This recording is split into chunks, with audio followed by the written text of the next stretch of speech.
নমস্কার বন্ধুরা, আমি ইন্ডিয়া থেকে পিয়ালি বলছি। আমার প্রত্যেক ইউটিউব বন্ধুদের জন্য আমি নিয়ে এসেছি ছোট্ট ছোট্ট গল্প। গল্প শুনতে কার না ভালো লাগে? আমারও ভালো লাগে, তোমাদেরও নিশ্চয়ই ভালো লাগে। আমার এই চ্যানেলে আমি শোনাবো ছোট্ট ছোট্ট নানা রকমের গল্প। তাহলে চলো আজকে শুরু করি নতুন একটা গল্প দিয়ে। আমার সাথে তোমরাও থেকো কিন্তু, কেমন? চলো। আজকের গল্প কবিগুরু রবীন্দ্রনাথ ঠাকুরের ছোট গল্প অবলম্বনে। নাম হচ্ছে ঘাটের কথা। আমাদের গ্রামের ঘাটটা আজ আর নেই। নদী আছে, জল আছে, কিন্তু ঘাটটা সেটা আর নেই। একসময় এই ঘাটই ছিল গ্রামের যেন প্রাণ। আজ নদীর ধারে দাঁড়িয়ে তাকালে মনে হয় সব কিছু আছে, অথচ যেন কিচ্ছু নেই। শৈশবের দিনগুলোয় এই ঘাটেই আমার সকাল শুরু হতো। ভোরবেলা সূর্য ওঠার আগেই ঘাটে ভিড় জমতো। কলসির পর কলসি জল ভরতে আসা মেয়েদের হাসি, ঝগড়া, ফিসফাস সব মিলিয়ে এক অদ্ভুত সুর বাজত। নদীর জলে তখনও রাতের ঘুম লেগে থাকতো। নৌকোর দড়ি আলগা হয়ে দুলত, যেন নদী নিজেই নিঃশ্বাস নিচ্ছে। ঘাটের দক্ষিণ দিকে ছিল এক পুরানো বটগাছ। তার শিকড় নেমে গিয়েছিল নদীর জলে।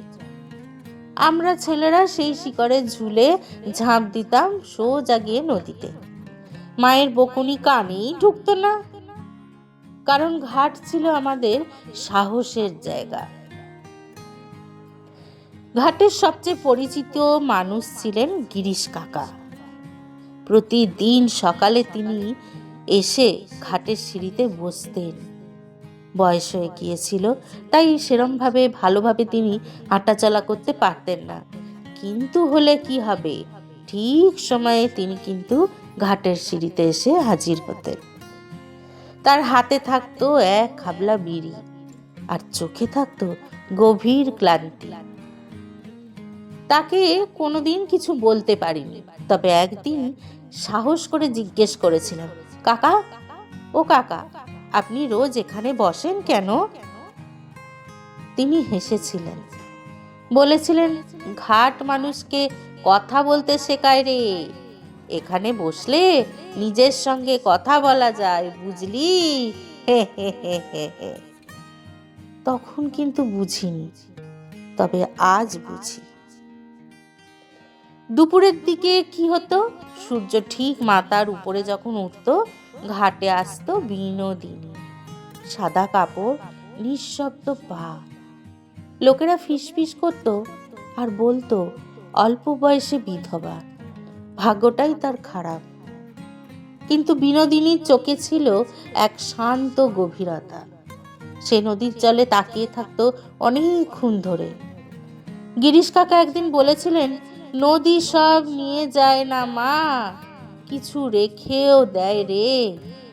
বিনোদিনী হালকা হেসে বলেছিল, যেটা রেখে যায় কাকা, সেটাই তো বেশি ভারী, বড্ড যে ভারী।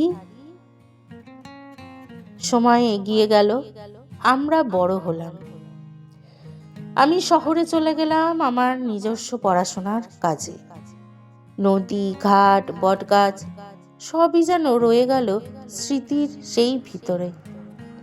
একদিন খবর এলো, নদীর ধারে বাঁধ হবে, ঘাট আর থাকবে না। বড্ড কেমন জানি কষ্ট হলো কথাটা শুনে। বুকের ভেতর কোথায় যেন একটা বিরাট ধাক্কা লাগলো, ভেঙে চুরমার হয়ে গেল যেন সবকিছু। চোখের সামনে ঘাটকে আর কোনোদিন দেখতে পাবো না। আরে আরে, দাঁড়াও, আমার গল্প কেমন লাগছে বন্ধুরা? অবশ্যই কিন্তু কমেন্ট করে জানিও।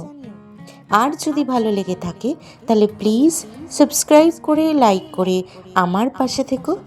তাহলে চলো বাকি গল্পটা শুনিয়ে নেওয়া যাক।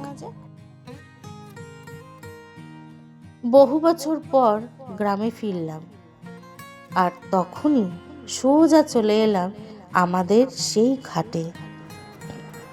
ঘাটে এসে দাঁড়িয়ে দেখি সিঁড়ি ভাঙা, বট গাছ নেই, গিরিশ কাকাও নেই, বিনোদিনীও নেই। এক বৃদ্ধ বললেন শেষ দিন পর্যন্ত ঘাটে আসতেন গিরিশ কাকা।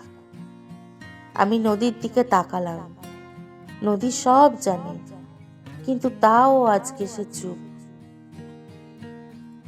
সন্ধ্যায় বাঁধের কাজ শুরু হলো, ঘাটের শেষ চিহ্নটুকুও মুছে গেল। ঘাট শুধু ইট পাথরের জায়গা ছিল না, এখানে ছিল মানুষের আবেগ, মানুষের হাসি, তার কান্না, তার অপেক্ষা আর তার বিদায়। একটা নদী কত কি দেখেছিল এই ঘাট থেকে, আর আজকে সেই ঘাটটাই নেই। তবু ঘাটের কথা রয়ে গেছে চারিদিকে, সবার মনে, সবার স্মৃতিতে।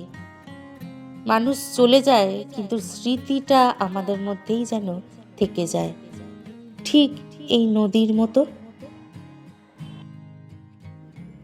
আমার এই গল্প তোমাদের কেমন লাগলো বন্ধুরা? অবশ্যই কিন্তু কমেন্ট করে আমাকে জানিও।